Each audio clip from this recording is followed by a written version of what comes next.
Tony from Dallas, Texas. Welcome to the Narrow Path. Thanks for calling. Yes, hello. Thank you for taking my call. I've got a question. Generally, I guess it's about Christmas and the celebration of Christmas. I've been hearing, especially this past holiday, about how it was a pagan holiday, the use of the Christmas tree means as a representative of honoring the sun god, and how Constantine had come up with this idea to get Christians, for Christians to not be part of these pagan religions anymore, to allow them to accept Christ's birthday around that time. So I'm just wondering, if Christians do celebrate the holiday and the trees in the churches and whatnot, now, is that a slap in the face of God? Well, let me talk about that a little bit. You know, I was taught all those things 5 decades ago, literally in the 70s. I heard that all these Christmas things came from paganism and Constantine and so forth. There is some truth in some of that. I have repeated it myself because it's very standard information that we were all taught. And when I was younger especially, I repeated it a lot. And even in my later years, I did, until I thought I better do some research on it because I wasn't sure about all of these things. And when I researched the Christmas tree, it turns out it didn't have anything to do with paganism. There was no pagan ritual of Christmas Christmas trees that brought it into our celebrations. The Christmas tree began just 3 centuries ago, I think, in Germany. One of the Christian queen, I think it was, as I recall her, some famous ruler, I don't remember the details, decided to decorate a pine tree and bring it into the house and so forth, and it became a custom. And it was done for Christ's birthday. It wasn't done for pagan reasons. So I don't believe the Christmas tree has a parallel in paganism. Sometimes people bring up Jeremiah chapter 10, where God told Israel not to copy the ways of the heathen, and then he describes people going out into the forest, cutting down a tree, bringing it into their house, fastening it with nails so it won't move, decking it with silver and gold, and so forth. And say, oh man, that's so much the Christmas tree ritual. No, it's not. It's talking about making idols carved out of trees, and then gold-plated. It's not talking about hanging tinsel on a real tree on its branches. It's talking about don't take a tree from the forest, as the pagans did and as the Jews did. Unfortunately, they weren't allowed to, but they did, and make a statue out of it, and then deck it with silver or gold, and which was the common practice in making idols, and then worship it. Don't do that. Don't do what the heathen do. So there's no reference to Christmas trees in Jeremiah 10 at all.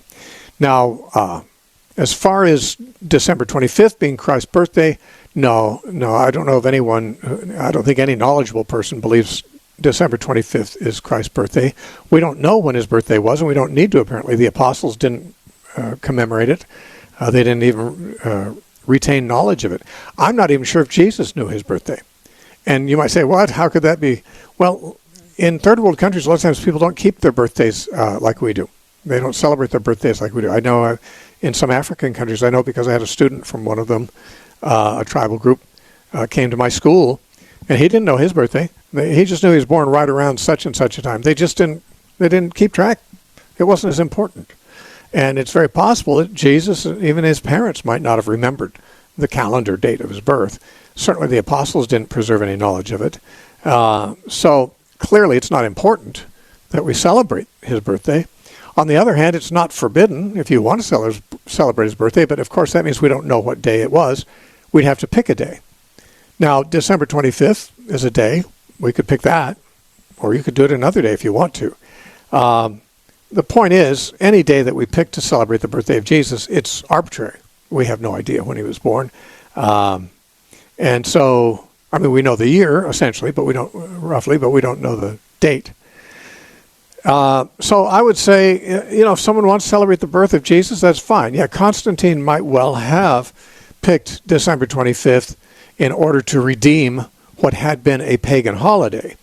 Some of the days that we celebrate as in the Christian world were celebrated for other reasons by the pagans. And because of that, there are Christians who say, oh, we shouldn't do anything on those days. It's sort of like, Halloween, although it was a Christian holiday originally, became kind of a witch's Sabbath, and therefore many Christians think we shouldn't celebrate Halloween, and even they think we shouldn't, on October 31st, shouldn't have church gatherings and parties and things for the kids as alternatives to Halloween, because they say, oh, look there, we're just imitating the heathen. Or we're providing an alternative to the heathen. That's another way to look at it. I mean, there's nothing in the Bible that says that Christians can't have parties any day they want to. If they want to do it to compete with a pagan one, is there something sinister about doing that? I don't think so. At least I don't know what that would be. Why would that be sinister? If the pagans are doing something and we don't want to do that, but we think, well, this is a day for us to celebrate something else. Well, I think we're at liberty to do that. Now, I've never been one much to celebrate holidays. Not that I don't ever celebrate them. If I'm with people who do, I celebrate with them. But if I'm not, I don't. For example, if I'm not around family or anything on Christmas, I'm not going to do anything different on Christmas than I do the day before or after. I'm not really one who's into special days. I don't think the early church was either. But on the other hand, there are people who enjoy them, and I don't see any reason to forbid it. Unless somebody is actually worshiping the sun god or Saturnalia or something like that, which I don't know anyone who does. I mean, I'm sure heathen probably do, but in some cases, though I'm not even sure of that. I'm not sure anyone still does that. I know Christians don't do that. So I would not be so legalistic as to say, Christians can't celebrate Christmas. It is true, some of the things that Christians, that people have sometimes done on Christmas, were things that were done by pagans for other reasons. Like, one of the famous ones is the Yule log. Well, I celebrated Christmas with my family growing up. We never had a Yule log. I don't even know what the Yule log is. I think it's a log in the fireplace, but I don't even know much about it. It's never been part of Christmas celebration in any circles I've been in, but I guess some people in Europe celebrate it with reference to the Yule log. I don't know what that is. It had some pagan backgrounds, but what if it did?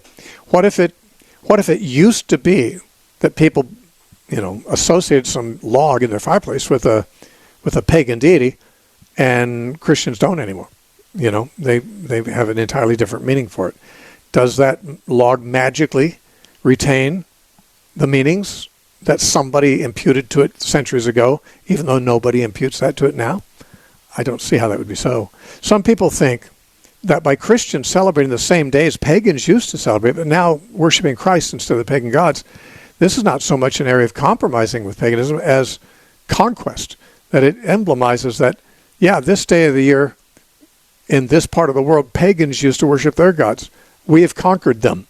That is, the gospel has conquered these regions, and now that day is not celebrated for Zeus or sun god or anyone else or Ra, but it's celebrated for Christ, who is our king. So, there's different ways to look at it, but certainly anyone who says that Christians can't celebrate these days is going beyond anything Scripture actually says, and is therefore legalistic.